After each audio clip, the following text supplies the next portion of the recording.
York State is almost uninhabited. Welcome to the latest issue of Tweet Matt. The mystery behind the desolate upstate New York, once hailed as the promised land, now only abandoned houses remain. Overgrown with moss and the wind whistling through broken window pane, what happened to this land? Why did thousands of people pack up their belongings one after another, lock their doors, and leave forever, leaving behind untold dark stories? Let Tweet Matt unveil this mystery right now. Northern New York, the population disparity and the fascinating story behind it. In 2020, New York State had a total population of over 20 million people. However, notably, the majority of this population is concentrated in the New York City metropolitan area. Specifically, about 14 million people live here, making up the majority of the state's population. In contrast, the rest of New York is called Upstate New York.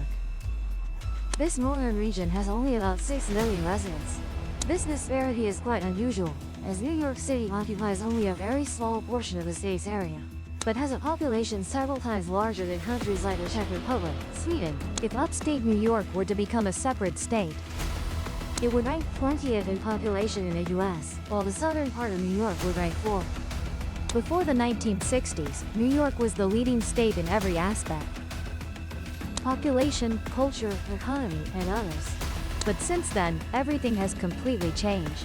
While the southern region of New York City has grown increasingly robust, the northern part of the state, especially upstate New York, has gradually become sparsely populated.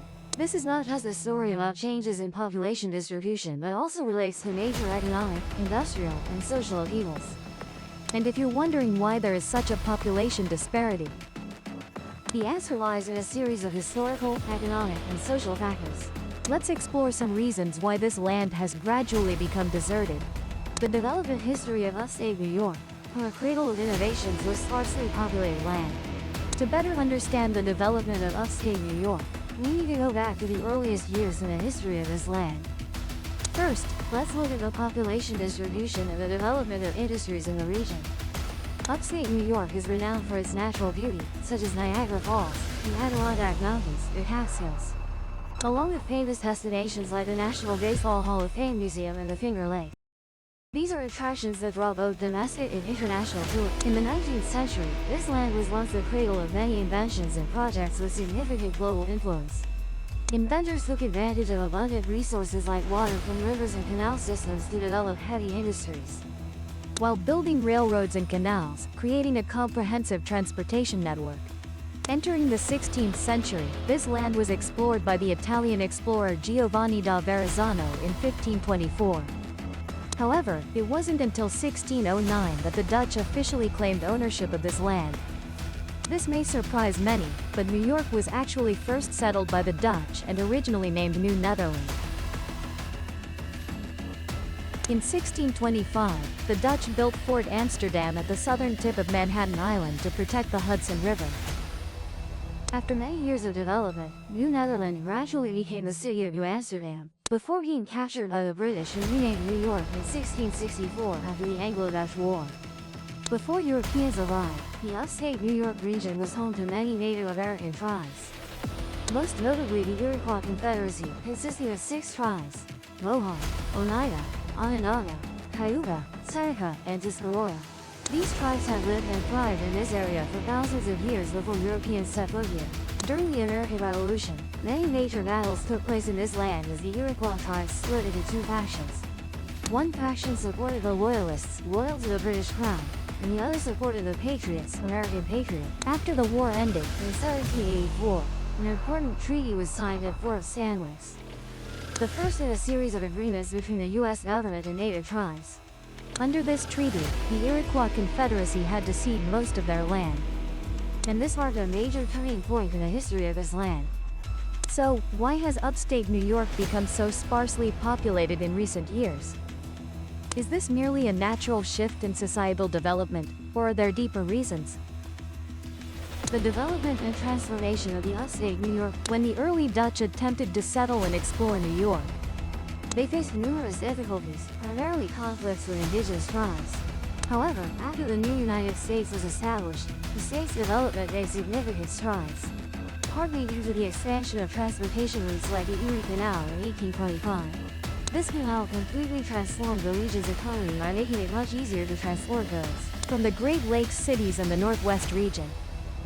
Goods from the western and central parts of the U.S. had passed through upstate New York and into New York City's port. The key factor that made upstate New York a manufacturing hub during the Second Industrial Revolution. Thanks to this growth, many major companies emerged here, such as General Electric, IBM, Kodak, and Xerox. This industrial growth attracted millions of immigrant workers seeking job opportunities in factories. However, unlike the sustained growth of Asian cities, these opportunities did not last forever. Changes in industrial structure led to the loss of many jobs, and these once thriving companies and factories no longer exist. Cities and towns in upstate New York now face a sluggish labor market, with few opportunities for young people wanting to build careers or for entrepreneurs. In fact, the average household income in upstate New York is much lower than in the New York City area. In 2021, the median income in New York was about 1.8 billion Vietnamese dollars, equivalent to 75,000, but most counties in the northern part of the state did not reach this level. Meanwhile, the southern part of New York has seen strong job growth, particularly in Brooklyn, which offers far more job opportunities than the rest of the state. The remaining jobs and challenges from the terrain. Although job opportunities in upstate New York have greatly diminished, the region still has some key industries. For example, the area has a fairly developed mining industry, especially in salt production, with the New York region known as one of the largest salt producers in the U.S. Additionally, logging is an important industry, as upstate New York supplies a large amount of timber for the entire state. In 2019, New York produced nearly 3.5 million cubic meters of lumber, and most sawmills are located in the northern part of the state. Furthermore, agriculture is also a significant sector here, with crops like corn, hay, fruits, cabbage, and potatoes. New York is also the second largest state in the U.S. for apple, pea, and maple syrup production. The thriving dairy farming industry in this region provides food supplies for the entire state. Despite such jobs, these companies and industries often do not require a large workforce. A small town of a few hundred people can provide enough labor for logging or mining, as these jobs typically don't require many workers. Therefore, the population in this area is mainly concentrated in small communities, where people rely primarily on natural resource extraction industries. This explains why upstate New York is so sparsely populated. Terrain is also a key factor. Large mountain ranges, vast lakes, and forests covering many areas make building infrastructure and developing residential zones more difficult. Major cities like Buffalo, Rochester, Syracuse, and Albany are all located in lowland areas, which are easier for urban development. In contrast, mountainous regions are unlikely to develop into large urban centers. Moreover, farming and developing agricultural industries in these areas are challenging due to unfavorable terrain. Given a choice, few people want to live in high mountain areas because transportation costs for goods increase, and supplying food to communities becomes more complicated. Challenges for terrain and transportation conditions. Before steam engines and internal combustion engines, mountains posed significant obstacles to transporting goods. Rugged terrain made movement extremely difficult, even impossible for large volumes of goods. Although some expensive goods can be transported by horse-drawn carriage, it was insufficient to feed a city. That's why all major cities throughout history were built along waterways, near rivers, or in natural bays along the coast. Water transport was much cheaper than land transport for a long time, and if you could move by water, you could easily supply food to a large city. That is why major cities, from ancient times to the present, have concentrated in areas near water. However, looking at upstate New York, such favorable factors seem absent. In addition to the lack of jobs and being affected by mountainous terrain, the region also faces harsh climatic conditions. The early Dutch settlements were completely unprepared for New York's frigid climate. Although Manhattan has a climate similar to Mediterranean regions, the cold and damp winter weather inevitably disappoints them. Northern regions, especially areas like Albany, Buffalo, and Syracuse, endure much harsher winters. Average January temperatures can drop to around -10 degrees Celsius in the Stillwater Reservoir area, an extreme compared to other parts of the state. The frigid weather, heavy snowfall, and dark days make life here more difficult than ever. Harsh winters and high cost of living. Winters in northern New York are not only cold but also very severe. Snowstorms, icy roads, and sunlight appearing only briefly in the afternoon are characteristic of the winter here. When the sun sets at 4:30 p.m., the entire area seems to plunge into darkness. Heating costs soar, snow must appear continuously, and winter tires are a must if you want to get around. This is a lifestyle that makes those dreaming of warm climates definitely seek out the nearest beaches. These seemingly endless winters, especially in cities like Buffalo, Rochester, Syracuse, and Oswego, are often associated with the lake effect phenomenon, where cold, dry air combines with moisture from lakes like Ontario and Erie, forming cumulonimbus clouds and causing snowstorms. Not only is the weather harsh, but the cost of living in upstate New York also makes many people reconsider. Although housing prices in this region may be lower than in Manhattan, property taxes here remain very high, making homeownership far from cheap.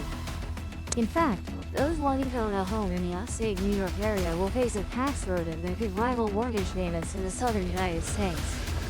This leads many to seek other investment opportunities instead of buying a home. Additionally, New York is one of the states with the highest tax rates in the U.S., from income tax, sales tax, business tax to excise tax.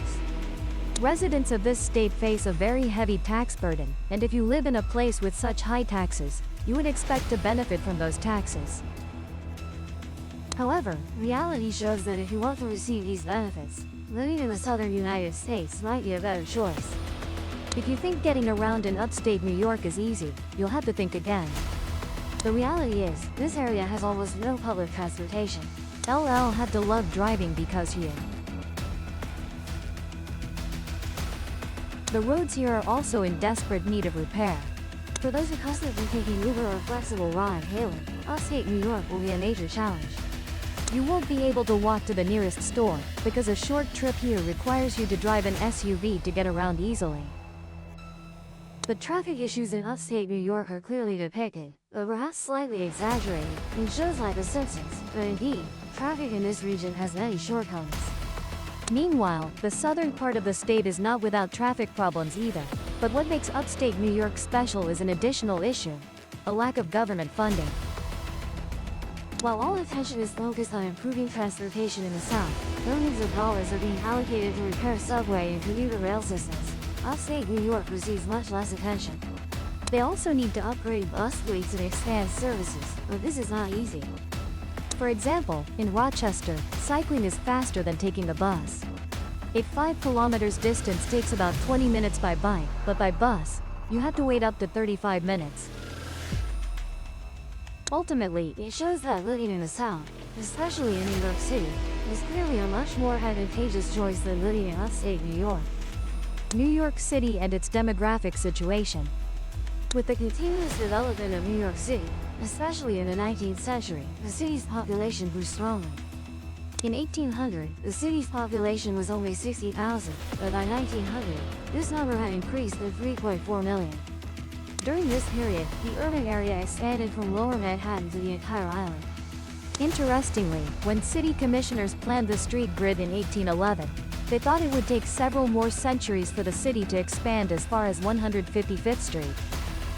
However, this goal was achieved by 1860, even as the city faced financial crises from 1837 to 1893. Nevertheless, the city maintained its position as an economic powerhouse, and by 1900, New York had the busiest seaport, becoming one of the wealthiest cities in the world. Looking at New York State with its large population and high GDP, it is largely thanks to New York City from the very beginning. This city attracted people, and when they think of New York, they don't dream of the entire state, but only of the Big Apple. The feeling of people living in upstate New York is not due to the climate or natural factors, but rather the allure of New York City. Without this city, perhaps New York would not rank high in rankings, and the population might be more evenly distributed. However, the demographic situation is gradually changing. The Census Bureau released new data in March 2024 on population decline in New York. According to this data, 80% of cities in New York are facing population decline since 2020, except for New York City, who's lost about 546,000 people. Major cities like Buffalo, Rochester, and Syracuse also recorded significant population declines. Although New York City lost some population while the northern part of the state gained an equivalent number, now that the pandemic is over, things may change back. An interesting recent piece of news is that I tried a super delicious meat pie made from 3 different types of meat. But aside from good culinary news, recent travel experts have also revealed a surprising piece of information. The northern New York region has the highest snowfall not only in the United States but also in the world. Most notable among them is Syracuse, a city that built its reputation due to the massive snowfall in the winter of 1992 to 1993, when up to 1,000 centimeters of snow fell. By November 2023, this city was also unlucky, being covered under a dense layer of snow and strong winds up to 56 kilometers per hour, worsening the situation, causing a blizzard. This is nothing new for Syracuse. Since the 1900s, this city has been famous for its harsh weather, mainly due to its location near Lake Ontario. Sometimes, the lake effect system causes prolonged snowstorms, which may blanket the city with several meters of snow in just one day. One of the strongest blizzards in Syracuse's history occurred in 1925, when from January 29th to January 31st, the city faced 68 centimeters of snow. Another very famous blizzard was the 1993 storm, called the Storm of the Century, when studies from Cornell University showed about 109 centimeters of snow had fallen, forcing the university to close for the first time in over 20 years due to severe weather conditions. Annually, Syracuse needs to use about 27,000 tons of salt and over 100 snowplows to deal with snow, but it still seems insufficient because snowfall can change unexpectedly. The danger of wildfires and warnings to note. Besides snow issues, the northeastern United States also faces high wildfire risks, especially in areas with dry weather and strong winds, which further increase the wildfire risk. Many people have had to abandon their homes, as in the case of Whirlwind's residents living near park areas. However, the good news is that firefighters promptly handled the situation, protecting about 750 homes. Nevertheless, the wildfire risk remains very high and will continue in the near future. Cities like Stern, Albany, and Rainier particularly face this risk due to low air humidity from 35% to 50%, plus dry vegetation, causing fires to start faster. Therefore, New York has had to implement some strict regulations, such as not allowing residents and tourists to open fires, burn trash or branches outside designated areas, as well as not using fire for cooking without supervision. Weather experts also advise people to be extremely cautious when using devices that could cause sparks, such as electrical equipment or matches. Moreover, cigarette butts must be extinguished and disposed of properly to avoid fire risks. And this is not an empty warning. The situation is truly serious. From 2007 to 2023, New York recorded an average of 117 wildfires per year, burning about 567 hectares of land, and a particularly severe fire at Sterling Forest Park in Warwick broke records when the fire spread over an area of more than 2,100 hectares. Upstate New York, apple paradise in a mysterious town. If you ask about interesting things in upstate New York, the answer will certainly not be lacking. Especially the beautiful apple orchards, so famous they're considered the best in the United States. One of them is the Big N Stick Apple Orchard, located on hills along Highway 20 in the town of Lafayette. This orchard has up to 20 different apple varieties, and this family business grows stronger each year. For example, in 2013, they planted an additional 15,000 new trees, and by the spring of 2019, this number had reached 300,000 trees. Not only that, an apple store, UConn, and a bakery were also opened here. And they even make cider from the apples in their own orchard. In short, everything at this apple orchard is wonderful. If you happen to want to visit this place, Big N Skip is open to guests 7 days a week from late August to late October. In the apple orchard, you will find 6 main areas: the 1911 cider tasting space, a cider bar, a store, an apple barn, a bakery, and a children's play area. Basically, there is something for everyone. While the children are playing in the treehouse, parents can try local apple cider and explore countless delicious treats at the bakery, where they sell donuts, pies, and cookies. So what is the secret that makes this apple orchard grow increasingly? The answer is very simple. The people working here are hardworking and dedicated to each apple tree. In winter, all 300,000 apple trees are pruned by hand.